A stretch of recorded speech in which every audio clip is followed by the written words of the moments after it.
بسم اللہ الرحمن الرحیم رب اشرح لی صدری ویسر لی امری واحلل عقدۃ من لسانی یفقہوا قولی ربی زدنی علما صدق اللہ العظیم۔ آج کا ہمارا موضوع گفتگو ہے حج کے انفرادی و اجتماعی فوائد۔ لاسٹ ٹائم ہم نے حج کا مفہوم، حج کی اہمیت قرآن و سنت کی روشنی میں اور مناسک حج ڈسکس کیے تھے۔ آج اسی موضوع کو ہم آگے لے کے چلتے ہیں۔ حج کے انفرادی اور اجتماعی فوائد کون کون سے ہیں؟ سب سے پہلے قرب خدا بندی۔ حج کا اصل فائدہ یاد الہی اور قرب خدا بندی ہے۔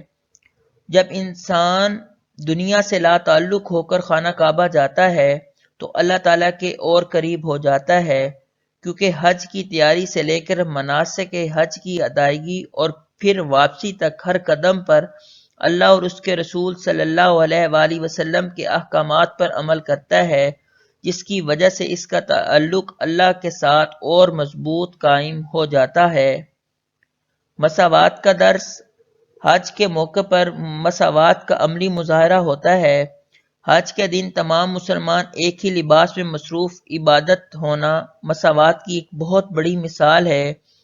جب دنیا کے گوشے گوشے سے مختلف رنگ و نسل اور مختلف زبان بولنے والے لوگ یہاں جمع ہوتے ہیں تو ان میں حسب و نسب، ذات پات، امیر و غریب اور شاہ و گدا کی تمیز ختم ہو جاتی ہے۔ حالت احرام میں سب ایک ہی آواز میں اللہ تعالیٰ کی حمد و ثنا میں مصروف ہوتے ہیں۔ گویا حج مساوات کا عملی مظہر ہے۔ تجارتی و اقتصادی فائدہ۔ حج کا ایک اہم فائدہ یہ بھی ہے کہ مختلف ممالک سے آنے والے حجاج اور تجارت یا خرید و فروخت کے ذریعے معاشی نفع حاصل کرتے ہیں۔ دوران حج مکہ عالمی منڈی بن جاتا ہے۔ سامان کی خرید و فروخت ہوتی ہے، جس سے تجارت کے ذریعے مسلمان ممالک کی پیداوار سے بہت سے لوگوں کو فائدہ ہو جاتا ہے۔ گناہوں کی بخشش۔ ادائیگی حج کا سب سے بڑا فائدہ گناہوں کی بخشش ہے۔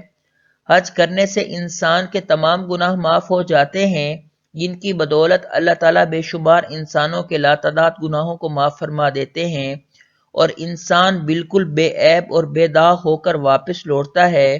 نبی کریم صلی اللہ علیہ وآلہ وسلم نے ارشاد فرمایا، جس شخص نے حج کیا اور اس میں گناہوں اور برائیوں سے بچا رہا تو گویا ایسے پاک صاف ہو کر لوٹے گا کہ جیسے ماں کے پیٹ سے ابھی پیدا ہوا ہو۔ حصول جنت کا ذریعہ۔ حج جنت میں جانے کا اہم ذریعہ ہے۔ حج ثواب کی نیت سے سنت کے عین مطابق حج کیا جائے تو انسان کے سارے گناہ معاف ہو جاتے ہیں، جو انسان کی بخشش کا ذریعہ بنتے ہیں۔ حضور اکرم صلی اللہ علیہ وآلہ وسلم نے ارشاد فرمایا، حج مقبول کا بدلہ جنت کے سوا اور کچھ بھی نہیں۔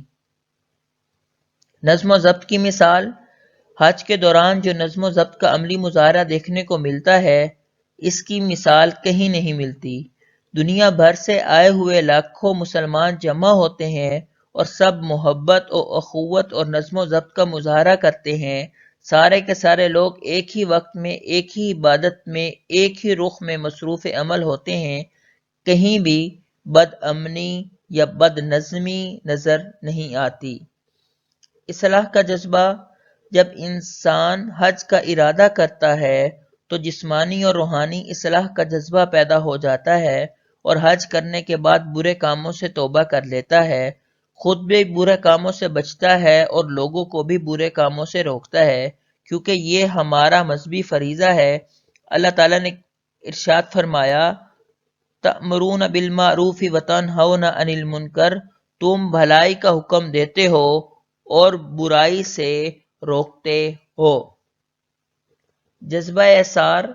احسار کا جذبہ انسان کی عظمت کی دلیل ہے، کیونکہ جذبہ احسار انسان کے اندر سے خود غرضی ختم کر دیتا ہے۔ چونکہ حج ایک بہترین تربیتی مشق ہے، اس لیے حج کے دوران انسان ہر لمحہ احسار و قربانی کا عملی مظاہرہ کرتا ہے۔ اچھے برے حالت میں ہر ایک کے کام آتا ہے، کیونکہ اسلام میں وہی انسان بہتر ہے جو دوسروں کو فائدہ پہنچاتا ہے۔ نبی صلی اللہ علیہ وآلہ وسلم نے ارشاد فرمایا، لوگوں میں بہترین وہ لوگ ہیں جو دوسروں کو نفع پہنچاتے ہیں۔ اتحاد امت کا ذریعہ حج کے لیے ہر سال پوری دنیا سے مسلمان جمع ہوتے ہیں۔ مختلف رنگ و نسل اور زبانوں سے تعلق رکھنے والے مسلمانوں کے مابین روابط قائم ہوتے ہیں جو امت مسلمہ کے اتحاد کا سبب بنتے ہیں۔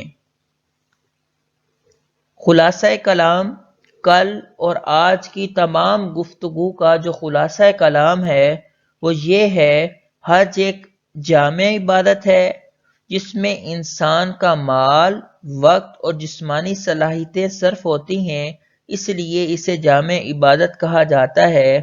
یہ ایک اسلام کا اہم رکن ہے جو ہر صاحب استطاعت مسلمان پر زندگی میں ایک بار فرض ہے۔ حضرت عائشہ نے ارشاد فرمایا، حج کا سامان تیار رکھو، یہ بھی ایک حج ہے۔ یہ تھا آج کا ہمارا موضوع گفتگو۔ انشاءاللہ کل اگلے لیکچر کے ساتھ دوبارہ حاضر ہوں گا۔